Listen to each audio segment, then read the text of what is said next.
Hi, welcome back to another video. Welcome if you are new. I thought this week, as a little theme for the reading week, we would just read library books. I recently moved. I moved in kind of middle of November, and where I live now actually has a functioning library. I'm reading like a lot of books from there. I think last month I read about 14 books from the library. This month so far, and it's only either the 3rd or 4th of February, I have already read three or four books from the library. Like I am ploughing through our local library books, and I thought we would just do a week of library books. The 4 books that I've read so far in February, which is nuts when you consider the fact it's only the 3rd. These are the 4 books that I've read so far over the last 3 days. Let's go in order in which I read them. I'm pretty sure Lie or Die was first. This is about a girl called Cass who goes on to a reality TV show that seems like it's a bit based off Traitors, but actually it ends up being like real and people are actually dying. It was fine. I feel like the plot and the premise was significantly more interesting than what actually happened. So I knew nothing about this book. I just picked it up from the library because the premise sounded really interesting. And that's one thing I really do love about the library. I'm finding new books, and a lot of the time they are misses, but at least it's broadening out my experience. But yeah, I loved the premise of this. I just don't think it was executed in the most interesting way. The second book that I read, I feel like I'm gonna be a little bit neggy at the moment, but it's just how I felt about these books. I then read I then read One for My Enemy by Olivia Blake, who's the same author of The Atlas 6. I nearly DNF'd this book. It follows 2 families. One's just full of sons and one's full of daughters, and the eldest son and daughter nearly get married and then don't. So therefore the families are like arch nemesis, and then the youngest of the 2 then fall in love. And I don't know why, it just kind of felt like nothing happened. And also, the things that did happen, they didn't go into in enough detail. So yeah, I wasn't actually a fan of this. I'm now a little bit nervous to read The Atlas 6, so if you have read it, let me know, but I wasn't a fan of this. I did, however, like this one. This is Nothing Like the Movies by Lynn Painter. I preferred Better Than the Movies, which is the first book. I found this one a little bit like he was so hopelessly in love. The first one, you've got 2 neighbours who ultimately fall in love. And then the second one, they've headed off to university and they've broken up, and you're following a few years later when he's trying to get back together again. And he is so hopelessly in love, and almost too much. Like the way he talks and the way he feels is just not normal. So I found that a little bit too much, but there's something about Lynn Painter's writing which is just so easy and effortless, but like not in like a boring way, just in like a really easy to read way. So I enjoyed this. I definitely prefer the first one. And then I think this is only my second 1-star review in my entire life. So I went into a library, right, to find a cheap, cheesy romance that I could read in the month of February while it's, you know, Valentine's, and I kind of wanted a bit of a break from, I read a lot of fantasy in like late December, early January, and I kind of wanted a bit of a break. So I picked up a cheesy romance, and this is Love at First Night, and I don't know what I expected, but it was so cheesy. And I'm into the point where it was so into cringe. Like you couldn't, it was too far gone. It was so bad. It was just the characters were so predictable. And I enjoyed that the main female character has almost like crippling anxiety that kind of gets in the way of her life. So I enjoy like watching that kind of story, but the male character is so unrealistic, and their love that they supposedly have feels so unrealistic, and it's just, I just hated it. I actually ended up hate reading this. I actually just can't. So I've still got 3 books physically borrowed from the library and then 1 ebook. The ebook is The Midnight Feast by Lucy Foley. This one. So I actually don't really know what this book entirely is about. Lucy Foley writes like classic thrillers, and I just like having like a a relatively easy, I mean, I wouldn't say Lucy Foley's writing is like easy, but like relatively easy book to read, so not like a full-on fantasy. I have 4 more books, but I don't know where the 4th one has gone, to read from the library. So I've got Blood Air, and then the 2nd book in the series, which actually, where on earth did I put it? So I've got book 1 and book 2 from this series. It's a YA fantasy series that I've literally heard nothing about, but I grabbed it because I thought, why not? So girl or woman called Anna, who she's an affinity, so therefore she has magical gifts. Her father's murdered.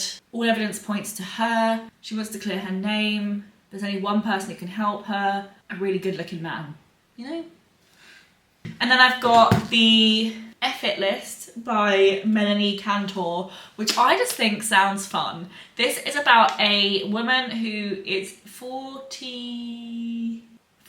It's her 40th birthday. She catches her boyfriend cheating on her live. So obviously they break up. She moves back in with her parents and she writes what she calls the effort list, which is, I think, 40 things that she wants to like do now that she's in her 40s and she's single. And you kind of just watch that happen. And I just think it's going to be like pure woman energy. And I'm kind of actually really excited for this book. And then last but by no means least, we have The Wizard's Handbook for Surviving Medieval England by Brandon Sanderson. So I am trying to get into this author, but without going like head first into a whole series kind of thing. So I've got 3 very different books that I still need to read from the library, plus my ebook, plus the 4th book, which is book number 2 of this series, which I have no idea where that's gone, to read. And I thought I would read it with you guys. This is like a 10-minute long clip, but yeah.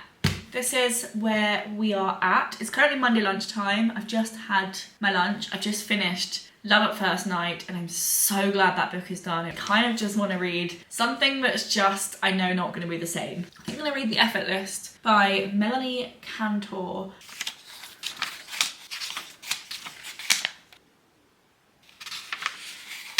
I made it to page 40. I am having already so much more fun than the previous book.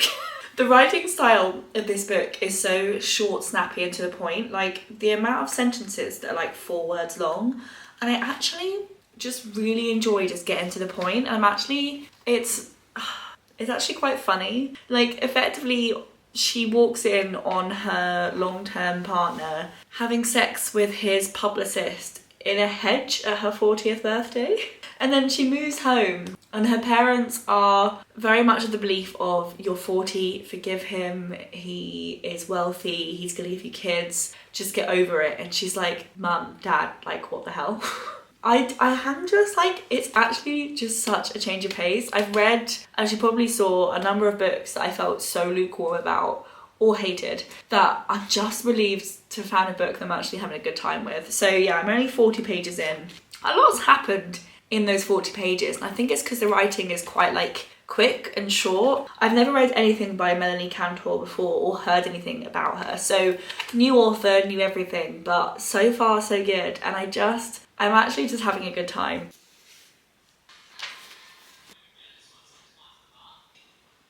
We're having pancakes for dinner, which means I'm currently eating a little lump of cheese. I have made it to page 106 of this book and it's not going in the direction I thought it was going to go in. I thought it was going to be her being like, F men, I'm going to go do my own thing. I've got this list of things I want to go through. I'm going to be wild. I'm going to basically live like I'm in my 20s but I'm in my 40s. But actually, she's thinking about having a baby on her own, and as much as it's not the direction I thought the book was going to go in, I'm actually really enjoying reading about someone coming to terms with that. So she's just had some scans to work out if she is indeed fertile enough to have a baby, and now she's been presented with her options. And you watch her, obviously in her 40th year, you watch her like talk through all of the people in her life about this being what she wants to do, and how her parents react, how her brother reacts, how her friend reacts, how even the doctor reacts. And you watch her almost like persuade them and also herself that, is this what she wants to do? Is this where she wants to go? Yes, no. And it's really interesting and totally not what the cover or even so much the synopsis on the back of the book looked like it was gonna go. It's still quite comedic, like it's still quite light-hearted, even though it's dealing with obviously now quite a deep, heavy subject. And I'm still actually having a really good time. I've just sat on the sofa for the last little while and read another like 50 pages or so. So currently on page 106. Yeah, I love it. I'm having such a good time. Not many pages left.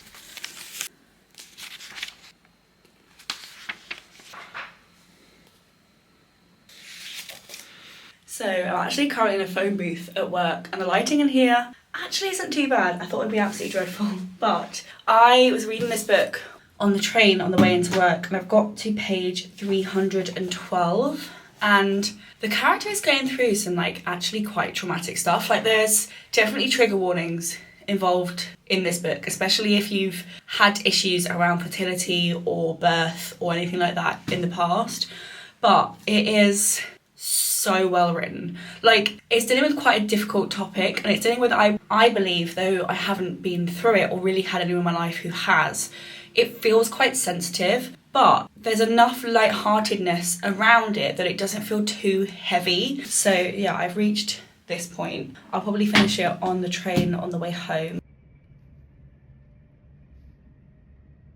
Lighting, honestly the worst. Although look, it is kind of light outside. I think when I filmed my reading vlog, I think 2 weeks ago, it was pitch black at this time, so I call that progress. I think I checked in with you guys in the office yesterday about this book, and then I filmed a very short reaction of me finishing this book on the train. I loved it. I actually loved it so much. The characters felt so freaking real, which when you compare to the book I read before this, it was not what I expected at all going into it. Like, the fact that you are effectively watching a woman in her 40s, as in she just turned 40, come to terms with the fact that she wanted a family with this guy who's now cheated on her, and she has to find like another way to go about her like life goal, which is to have children. And you watch her go through a couple of different methods. She has like this most wonderful friendship support network. Her parents are a little bit rocky in terms of like understanding what it is she's going through, but she's very close to her parents, so you kind of watch that kind of like weird interaction going on. And I love so much that there are platonic male and female friendships in this book that are nothing more. My least favourite book trope, honestly, is that if there are two main characters who are friends, they have to fall in love, and it aggravates me. And apart from one very short scene where two of her other friends go, "You talk about him with so much like love, are you sure there's not something more?" I think that is the only mention of the two of them being more than just friends. And I actually freaking love that, because sometimes you just need a male best friend, and their friendship is so sweet. And if you're a fan of just platonic, a lot of love, but like not that kind of love, friendships, the one in this is so freaking pure. So yeah, I loved this book, absolutely loved it. 5 stars, such a surprise, and also such a change of pace after the previous book. And I started my next book, but I only got to page 34 on the train last night, so not very far. This is Blood Air by Amelie Wen-Zeo, which I think is a book that I couldn't find, or was it the second book I couldn't find? There seems to be a group of people called Affinities who can control, it's like elements, and hers is like blood. And they've got powers, and I don't know if they're illegal, but they're definitely feared and kind of hated. She is the daughter of, I think, the king?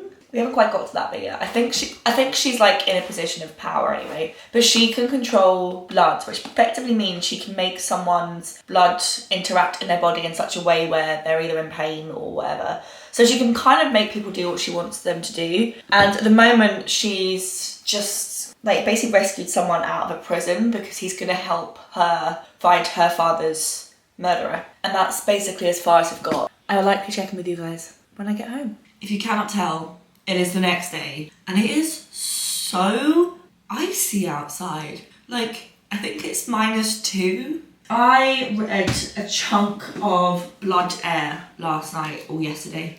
I got to page 299, so basically 300 pages through. It's surprisingly good. I feel like I went into this with such low expectations because it's a YA fantasy, but then I forget that our library also counts, and I don't know why, let's not get into it, but it also counts Sarah J Maas as YA fantasy, and it counts a few others that I would classify just as fantasy, but as YA fantasy. So then I think, actually, it doesn't mean much. And the character in this is young, but she's not a teenager. I think she might be about 20 or 19. So it's more like new adult. And I am actually having a good time. I find the magic system quite interesting. Not everyone is magic.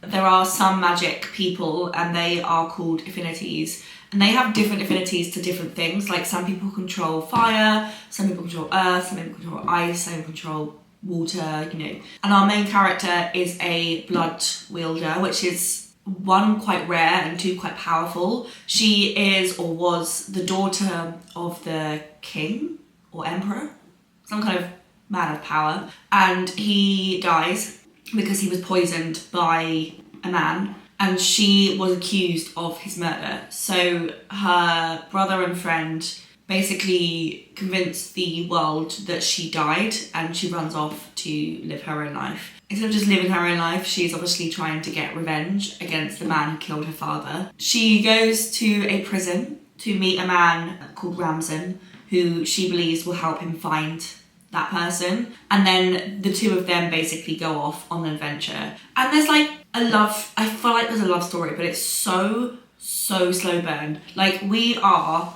on page 299, and apart from a few stares at each other, like, nothing has happened.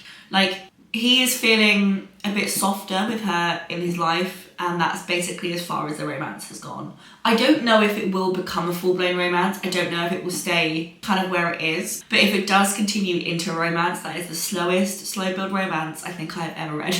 Hi, it's now Friday. I actually don't remember the last thing I said to you. This week has been absolutely nuts and I look shattered. We had a press night on Tuesday, an industry drinks night on Wednesday, and then a leaving do for one of the team yesterday, and I'm just really tired because I haven't got home before like 11 p.m.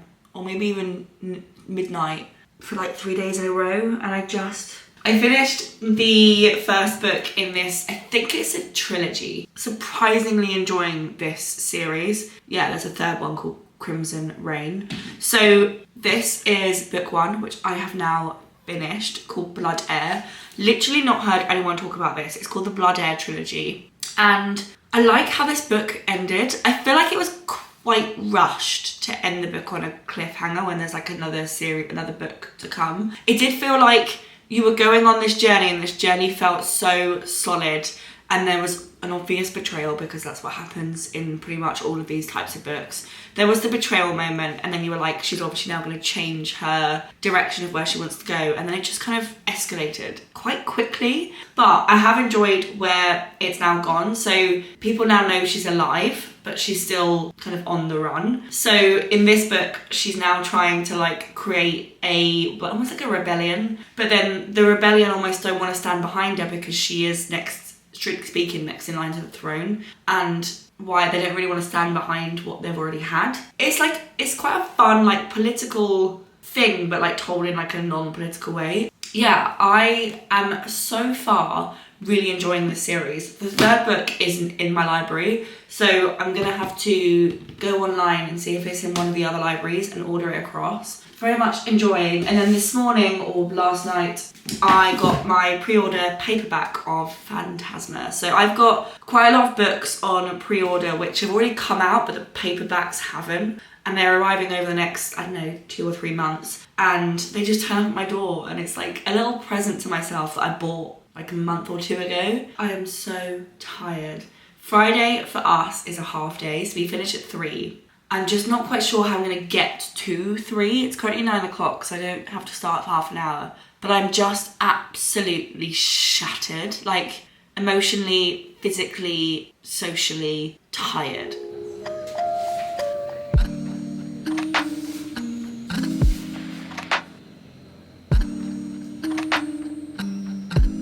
This evening, and my hair's a little bit damp still from it, we went swimming and it gave me a little new lease of life, and I actually sat on the stairs in the corridor and read like a good 100 pages. I'm now on page 168 and this book is just over 400 pages long, so coming up to halfway through. And I'm making a cup of tea and I'm gonna get ready for bed, and I'm gonna sit in bed and read some more. But at the moment you've got the main character, what I still think is a love interest, but there's been no kind of love plot yet. There's something kind of there, they're kind of yearning for each other, but literally they haven't even hugged. Like it's slow.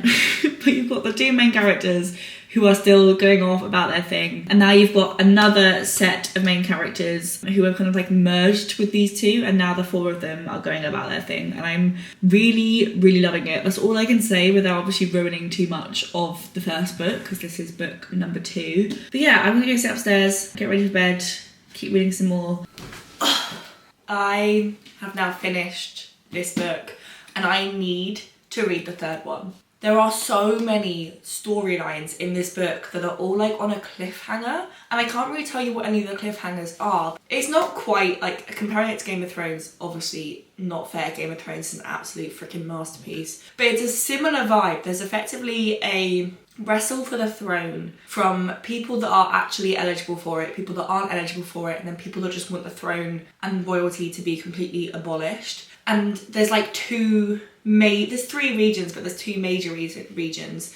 There's like the main monarchy and then like a sub-monarchy that kind of reports into it that rules like a different part of the universe. And then there seems to be a third one that's kind of just been introduced, and we don't really know what their involvement yet is. The main king dies at the beginning of the book, and the daughter is accused of doing it, which is why she runs away. And then it's basically like the rest of the book is sort of like a scramble for who wants to be in that position of power. And then there's like this magic system where people have affinities which are linked to kind of natural elements. But the bit they just introduce in the second half of this book that's like an add-on to that magic system is insane, and it's made the most amazing cliffhanger of this book from the main character because of this like additional magic system thing that's just been introduced.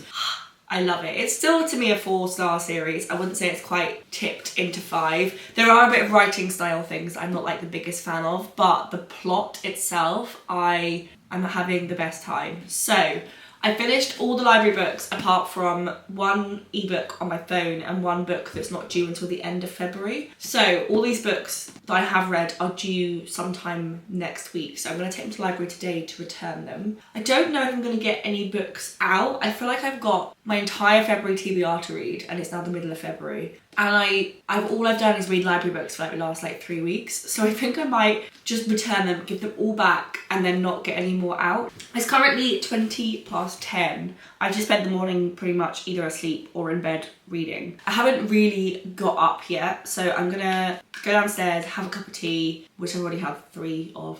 Have a cup of tea, have some toast, and then get up and get dressed, and then wrap some presents for the various presents dropping off that I have to do today. And then we will go from there. That's fair.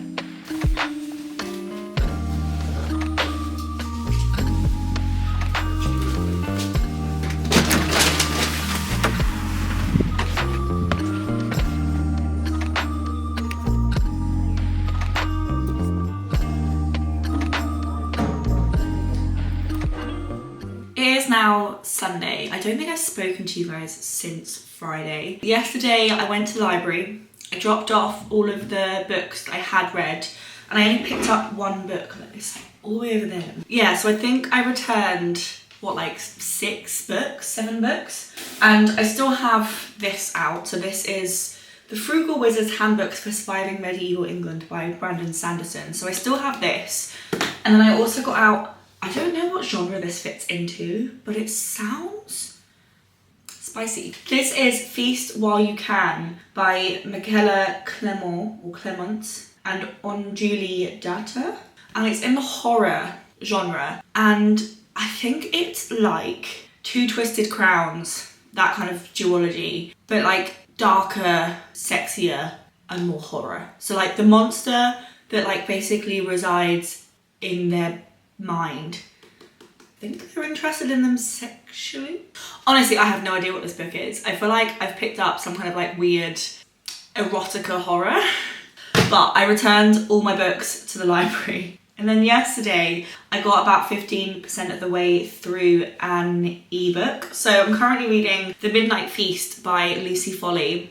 I've read The Guest List and The Hunting Party by her before. I feel like all of her plots are quite similar. You have a group of usually wealthier people in a big, old, stunning house that's quite isolated.